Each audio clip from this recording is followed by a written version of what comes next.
नमस्कार एंड जय सिया राम। आज गर्व से बोल रहा हूँ जय सिया राम। वैसे तो हमेशा बोलता हूँ, लेकिन आज कुछ ज़्यादा स्पेशल है क्योंकि बांग्लादेश की डेंजरस गेम हमने एक्सपोज कर दी। एक पूरा टेरर का नेक्सस था जिसे एक्सपोज किया गया है। काला स्मोक, धुआं धुआं ही धुआं, 6 किलोमीटर लंबा था वो। और ढाका का एयरपोर्ट कार्गो जो विलेज है उसके अंदर आग लग जाती है। ये कोई ऑर्डिनरी फायर नहीं थी, पूरा समझाऊंगा आपको। और 3 इंसिडेंट है जो इकट्ठे हुए हैं। क्या ये कोइंसिडेंस है? बांग्लादेश में आग लगती है, 6 किलोमीटर लंबी आग है एयरपोर्ट पे, जबकि ऐसा कभी होता नहीं है। उधर पाकिस्तान का बैंड बजा के रखी हुई है हमारे अफगान भाइयों ने। और तीसरा, मोदी जी INS के ऊपर पहुंच जाते हैं दिवाली के ऊपर, एक मैसेज, क्रिप्टेड मैसेज वो भेजते हैं। ये तीनों को आज डिकोड करते हैं। इसलिए बोल रहा हूँ आज जय सिया राम गर्व से कैपिटल लेटर में दुश्मनों तक पहुंचना चाहिए। अब हुआ क्या, एक एक करके सारा समझाऊंगा आपको मैं कि 36 से ज़्यादा तो फायर ट्रक्स हैं बांग्लादेश की एयरपोर्ट पे, जहां पर इनकी जो है ना कबर वो खुद गई है। एयरफोर्स के यूनिट्स हैं, नेवी का क्रू है, बॉर्डर गार्ड्स हैं, लेकिन आग को थमाने में असंभव रहे।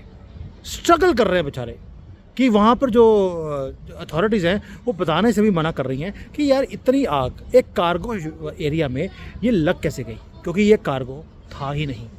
ये वेपन्स का एक डंप था जो इन्होंने एयरपोर्ट के नीचे रखा हुआ था। अब आप बोलेंगे यार एयरपोर्ट के अंदर जो कार्गो एरिया है उसके नीचे एक्सप्लोजिव्स रखता कौन है? चलिए, इसलिए सुमित जैन आपके सामने है। अब थोड़े से डॉट्स को कनेक्ट करते हैं। भारत के जो दुश्मन हैं उनको लग रहा था कि हमें पता नहीं है कि तुम क्या कर रहे हो, कोई बात नहीं। अब पहले इंसिडेंट, एक्सप्लोजिव्स कौन से होते हैं जिससे कि काला धुआं निकलता है? देखिए, अगर कार्गो के अंदर भी आपके पार्सल हैं वो कार्गो में होते हैं, आपका कोई एक्सपोर्ट का मटेरियल है, कोई इलेक्ट्रॉनिक्स है, कोई ऐसे तो उनके पास इलेक्ट्रॉनिक्स होते नहीं, कपड़े कुपड़े ये बनाकर ये एक्सपोर्ट करते हैं, उसमें काले धुएँ की आग इतनी नहीं लग सकती कि भाई वो 6 किलोमीटर लंबी हो जाए। ये जो एक्सप्लोजिव्स बना रहे थे वहाँ पर, जिसके थ्रू ये ब्लैक धुआं निकला है, उसका नाम था TNT, अमोनियम नाइट्रेट। ये मिलिट्री ग्रेड के म्यूनिशंस होते हैं। एग्जैक्ट सिग्नेचर जो आपको ढाका में दिखाई दिया। दूसरा, ऐसे कौन से टेररिस्ट हैं जो एक्सप्लोजिव्स को एयरपोर्ट के कार्गो में छुपा के रखते हैं? 3 ऑर्गेनाइजेशंस हैं। पहला है अल-कायदा, दूसरा है हमास और तीसरा है हिजबुल्लाह और हमास। आपको मालूम है ये सारे ईरान के प्रॉक्सीज हैं।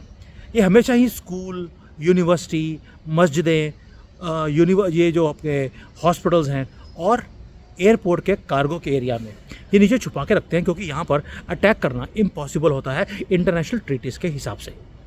और ये जो लोग हैं, ये जो जानवर हैं हिजबुल्लाह के, हमास के, ये मास्टर्स हैं कंसीलमेंट के, एक्सपर्ट्स हैं इन्फिल्ट्रेशन के। और बांग्लादेश के कार्गो को यूज़ किया गया ये सारे हथियारों को इकट्ठा करने के लिए। इनको लगता था ये हाई सिक्योरिटी जोन है, इसको कोई टच कर नहीं सकता। पर कल दिवाली के टाइम से पहले हमने वो भी बता दिया कि तुम्हें कहीं भी छुप के तुमने रखा होगा असला या तुम्हारे कॉकरोच, उनको मारेंगे, घर में घुस के मारेंगे। अब आते हैं थोड़ा सा एक और, सोशल मीडिया के ऊपर चल रहा है कि यह जो अराकान आर्मी है उन्होंने स्ट्राइक किया है बांग्लादेश के अंदर। भारत का तो आपको मालूम है कि हमारे जब से पराग जैन राव के चीफ बने हैं, क्योंकि देखिए हम तो अहिंसा का काम करते हैं जैन भाई, हमने कुछ नहीं किया ना बांग्लादेश में, ना म्यांमार में, ना मालदीव्स में, ना ही अफगानिस्तान पाकिस्तान में। जैन है तो हम तो बस आपको मालूम है अहिंसावादी। तो ये किया किसने? अराकान आर्मी ने। सुना है अराकान आर्मी के पास मिरेकुलसली यूक्रेन के बनाए हुए जो कामाकाजी जो उनके ड्रोन्स हैं वो पहुंचते हैं, और उन ड्रोन्स के थ्रू जो ये बांग्लादेश का जो कार्गो का एरिया है उसको डिस्ट्रॉय कर दिया जाता है। टारगेट बड़ा ही सटीक, क्योंकि बांग्लादेश ने भी गंदा काम खेला। भाई कौम ही गंदी है तो गंदे काम ही खेलेगी। इन्होंने क्या किया, आपको जो वहाँ पर जो सिविल वॉर चल रहा है म्यांमार में, उसको सपोर्ट करता है बांग्लादेश। वहाँ पे जो जानवर हैं रोहिंग्या के, ये उनको सपोर्ट करते थे, और रोहिंग्या वाले अराकान वालों को तंग करते हैं, या फिर यहाँ पे जो पीसफुल बुद्धिस्ट हैं। अराकान ने बोला कोई बात नहीं बेटा, तुम्हें तुम्हारी ही भाषा में आंसर दिया जाएगा, क्योंकि तुम टेररिस्ट नेटवर्क्स को बनाते हो, टेरर को जिंदा रखते हो, और ऊपर से हथियार भी तुमने इकट्ठे कर लिए हमें मारने के लिए और भारत को तंग करने के लिए। अराकान आर्मी ने एक ही काम किया, वो ड्रोन लिए यूक्रेन से, वहाँ पे तो हर चीज़ बिका हुआ है। वो लेने के बाद बांग्लादेश में अच्छी तरह से स्ट्राइक करके दिवाली गिफ्ट दे दिया मोदी जी को। अब आते हैं 3 इंसिडेंट 48 घंटे में होते हैं। मैं आपसे पूछता हूँ, मोदी जी पहुँच गए INS विक्रांत पर, मैसेज बिल्कुल क्लियर था कि हमने पाकिस्तान के जो टेरर के आका हैं वहाँ पर हमने उनको फियर में रखा हुआ है, डर का माहौल है। ऑपरेशन सिंदूर ने पाकिस्तान को घुटनों पे लाके खड़ा कर दिया, ये मोदी जी का आंसर है। और ये भी बोल दिया अब हम तुम्हारे घर में घुस के जहाँ मन करेगा वहाँ ठोकेंगे। भाई मोदी जी ने अभी स्टेटमेंट दिया और दूसरी तरफ ये बांग्लादेश की फैक्ट्री में आग लग जाती है। ये इतना महादेव कैसे सुन सकते हैं मोदी जी की, मुझे समझ नहीं आया। वैसे तो महादेव के भगत है, हो सकता है कि महादेव ने सुन ली हो। और दूसरी तरफ घर में घुस के मारेंगे, बांग्लादेश के घर में घुस के आग लगती है। और दूसरी तरफ अफगानिस्तान और पाकिस्तान के बीच में जो युद्ध है वो और ज़्यादा इंटेंसिफाई हो जाता है। आप बोलेंगे यार वो तो सीज़ फायर हो गया, और भैया सीज़ फायर ऊपर वालों ने किया है, नीचे के लोगों ने सीज़ फायर नहीं किया। आज भी वहाँ पर परेड किया जा रहा है पाकिस्तान आर्मी के लोगों को, पैंटें उतारी हुई हैं, बेड़ियों में बांध कर डंडे मार मार कर उनके हलाले हो रहे हैं। अगर किसी को पता ना हो हलाला क्या होता है, जाकर नेट पे चेक कर लेना, नहीं तो कुरान पढ़ लीजिए, वहाँ पे हलाले का पूरा आपको विधि पूर्वक आपको बताया जाता है कि हलाला कैसे किया जाता है। अब तालिबान ने ओपनली थ्रेटन करना शुरू कर दिया इस्लामाबाद को कि तुम चूहे नहीं चिकन्स की तरह हो, और तुम्हारा तो गोश्त बना के हम खाने वाले हैं, और तुम्हारा आसिम मुनीर को भगा भगा कर कहाँ भेजेंगे, भारत के बॉर्डर तक। उसके बाद मोदी जाने और मुनीर जाने। ये आंसर है किसका, तालिबान का, जो आपके लिए काम कर रहे हैं। जैन साहब ने तो कुछ कराया नहीं, और मोदी जी कहते हैं जी शांति, ये युद्ध का टाइम नहीं है। तो भाई उन्होंने बोला कि युद्ध का टाइम, आपने तो युद्ध करना नहीं, हम ही कर लेते हैं आपके लिए। ढाका एयरपोर्ट पे आग लगना, सीक्रेट एमुनिशन फैक्ट्री डिस्ट्रॉय होना, आप समझ सकते हैं आपने किया क्या है। दुनिया भर को आपने बता दिया कि बांग्लादेश टेरर की फैक्ट्री बनता जा रहा है, ये हमास से कम नहीं है, कल को इनको भी न्यूट्रलाइज करना आपके लिए इम्पॉसिबल हो जाएगा। आपने एक्सपोज कर दिया है, आपने मतलब कि अराकान आर्मी ने एक्सपोज कर दिया है बांग्लादेश को। ये अब न्यूट्रल कंट्री नहीं रहा, ये कॉम्प्लिकेटेड हो गया है जब से शेख हसीना की गवर्नमेंट नीचे गिरी है और मास्क इस कंट्री के ऊपर से हट चुका है।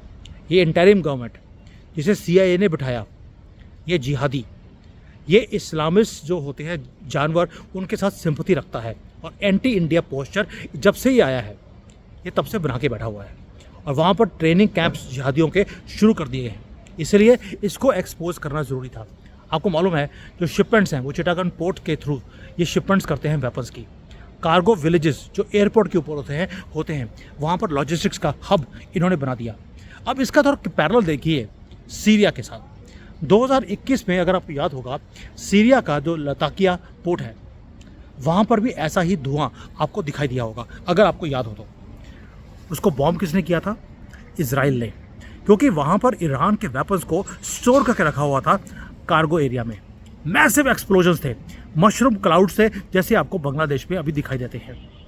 और तब तो स्ट्राइक ऐसी हुई थी कि वहाँ पर जो सिस्मिक जो अपना ये अर्थक्वेक का जो सेंसर्स होते हैं उसके अंदर रिक्टर स्केल 3.1 का झटके तक आ गए थे। और ढाका में सेम प्लेबुक, वही झटके, वही स्मोक, वही सिग्नेचर और वही एरिया, वही हिजबुल्लाह हमास वाला एयरपोर्ट के अंदर, हर चीज़ सिग्नेचर्स वो सेम हैं।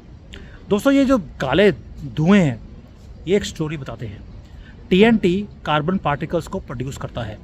ये जो चीज़ पूरी जलती नहीं है उसमें से आपको ब्लैक फ्यूम्स आपको निकलते हुए दिखाई देते हैं। अमोनियम नाइट्रेट है, वो क्रिएट करता है ऑरेंज रेड क्लाउड्स। ये चीज़ें कौन सी हैं? ये सारी चीज़ें ढाका में थी। ये कोई इलेक्ट्रॉनिक्स के या कपड़ों के वहाँ पे सामान नहीं पड़ा हुआ था, ना कि pharmaceuticals.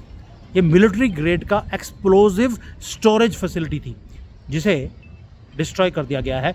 Happy Diwali mister Bangladesh. और मोदी जी क्या करते हैं? INS विक्रांत पे जाते हैं और बोल दिया कि इंडियन ओशन को तो हम ही गाइड कर रहे हैं, गाइड भी कर रहे हैं और गार्ड भी कर रहे हैं। ये 2 स्टेटमेंट्स हैं। और साथ में बोल दिया कि हमारे जो डिफेंस के एक्सपोर्ट्स हैं वो बढ़ते जा रहे हैं, और हमने जो ये माओइस्ट थे, माओवादी भारत में, उनको भी हमने ख़त्म कर दिया है। ये जो स्टेटमेंट्स हैं ये बहुत ही इम्पोर्टेंट है कि हमें मालूम है तुम कहाँ पे छुप कर क्या करवाने की कोशिश कर रहे हो भारत के खिलाफ, और हम तुम्हें छोड़ेंगे नहीं। पाकिस्तान ब्लीड कर रहा है अफ़गानिस्तान के थ्रू। देखिए, हमारा कोई लेना देना नहीं है, तालिबान कर रहा है, हम क्या करें। पाकिस्तान की इकॉनमी को कोलैप्स करना था, हमने कोलैप्स करवा दिया। मिलिट्री, भाई इनकी इज्जत कभी थी नहीं, तो थोड़ी बहुत हो भी वो भी हमने ख़त्म कर दी हलाला करवा कर। तालिबान वाले हलाला कर रहे हैं इस वक्त पाकिस्तान आर्मी के लोगों का, बेचारे लेडीज़ ड्रेस डालकर घर वापस आ रहे हैं। बांग्लादेश टेरर को उगाने की कोशिश कर रहा था, ख़त्म हो गया क्योंकि हमारे नोटिस में चीज़ें आ गई थी। अब मज़े की बात देखिए, पाकिस्तान और बांग्लादेश दोनों को बैकिंग कौन देता है? वो है चाइना। स्ट्रिंग ऑफ पर्ल्स की स्ट्रैटेजी थी कि भारत को एनसर्कल कर रहा है, बट मोदी जी ने INS विक्रांत पे खड़े होकर मैसेज दे दिया, हमारे पास न्यूक्लियर सबमरीन्स हैं, हाइपरसोनिक मिसाइल्स हैं, और हमारी ब्रह्मोस तुम्हारे किसी भी कोने तक पहुंच सकती है। आपको याद है, मैंने एक बार वीडियो बनाया था 2 या 3 महीने पहले कि मोदी जी बोल रहे हैं कि ऑपरेशन सिंदूर अभी बंद नहीं हुआ है। हमारी नज़र है पाकिस्तान के बॉर्डर के ऊपर, और मोदी बांग्लादेश में स्ट्राइक करेंगे, ये मेरी फीलिंग थी।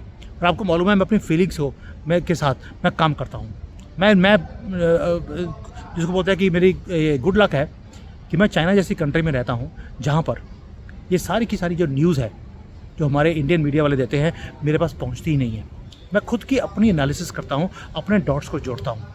तब मेरी फीलिंग था कि we will strike Bangladesh, not Pakistan first, क्योंकि ये छोटा एक प्लेयर है जिसे ठीक सीधा करना वो ज़्यादा ज़रूरी है।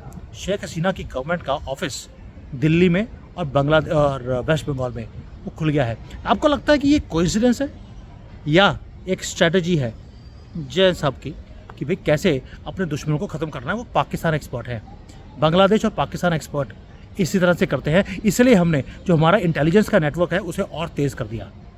जैन साहब है ये, इसलिए बोल रहा हूँ कि आराकान आर्मी ने जो आपका काम किया है कैलकुलेटिव है।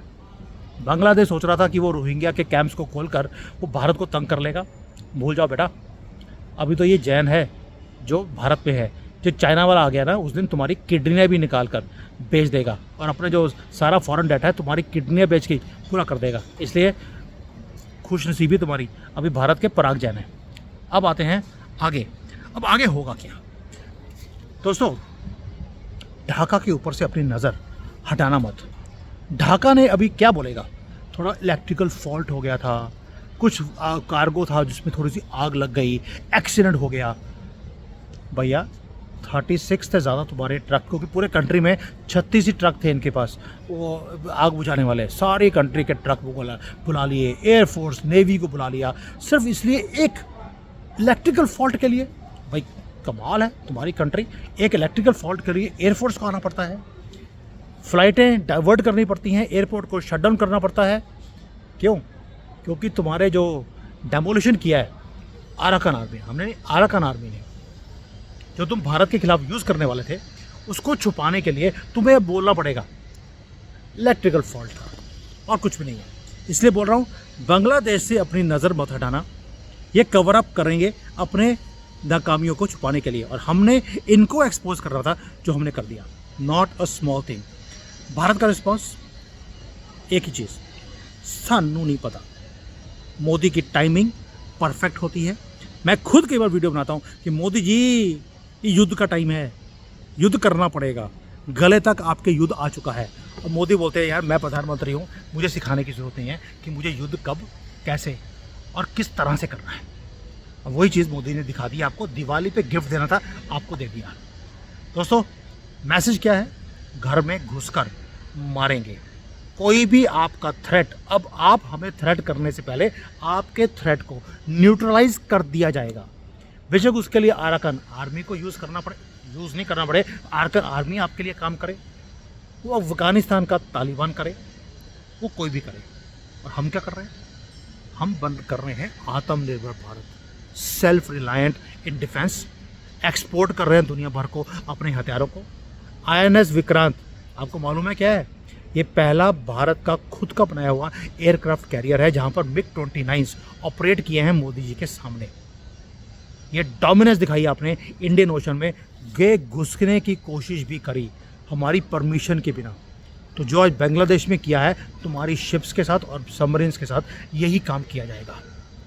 दोस्तों, फ्यूचर इम्प्लीकेशंस क्या हैं? मैंने पहले बोला आपको, पाकिस्तान और बांग्लादेश को एक्सपोज करना ज़रूरी था, आपने कर दिया। Please connect the dots. Pakistan, उसको कंटेन किया अफगानिस्तान ने, ह्यूमिलेट किया भारत ने, और अब अफगानिस्तान कर रहा है। बांग्लादेश, वेपन्स का पूरा जो खेमा था इनका, डिस्ट्रॉय कर दिया। चाइना का स्ट्रिंग ऑफ पर्ल्स जो स्ट्रैटेजी थी उसकी, उसको हमने काउंटर कर दिया है। और भारत कैपेबल भी है, डरता भी नहीं है, असर्टिव भी है। और महादेव की कृपा देखिए, कभी आराकान और कभी अफगान के तालिबान वाले हमारे लिए दिवाली गिफ्ट भेजते हैं। ये है नया साउथ एशियन ऑर्डर, जो पहले डिसऑर्डर था अब ऑर्डर में आ रहा है। और मोदी जी सेलिब्रेट करते हैं दिवाली को पहली बार एयरक्राफ्ट कैरियर पर। उन्होंने आर्मी के साथ, एयरफोर्स वालों के साथ दिवाली मनाई 10-11 सालों के बाद, एयरक्राफ्ट यानी कि नेवी के साथ। मोदी जी का आंसर क्या था? इस बार नेवी वालों को, इस बार मौका तुम्हें दिया जाएगा। दोस्तों, ये है फाइनल मैसेज, मोदी का क्रिप्टेड मैसेज कि we will use our facilities जो अब तक यूज़ नहीं करी। आपने उड़ी किया, आर्मी को भेजा। आपने बालाकोट किया, एयरफोर्स को भेजा। आपने ऑपरेशन सिंदूर में आर्मी और एयरफोर्स को यूज़ किया। नेवी को जंग लग रहा है यार। अब थोड़ा सा पॉलिश करने के लिए अब ऑपरेशन सिंदूर 2.0 थ्रू नेवी, घर में घुस के मारेंगे भी और दिवाली भी हर रोज़ मनाएंगे। थैंक यू, जय हिंद, वंदे मातरम।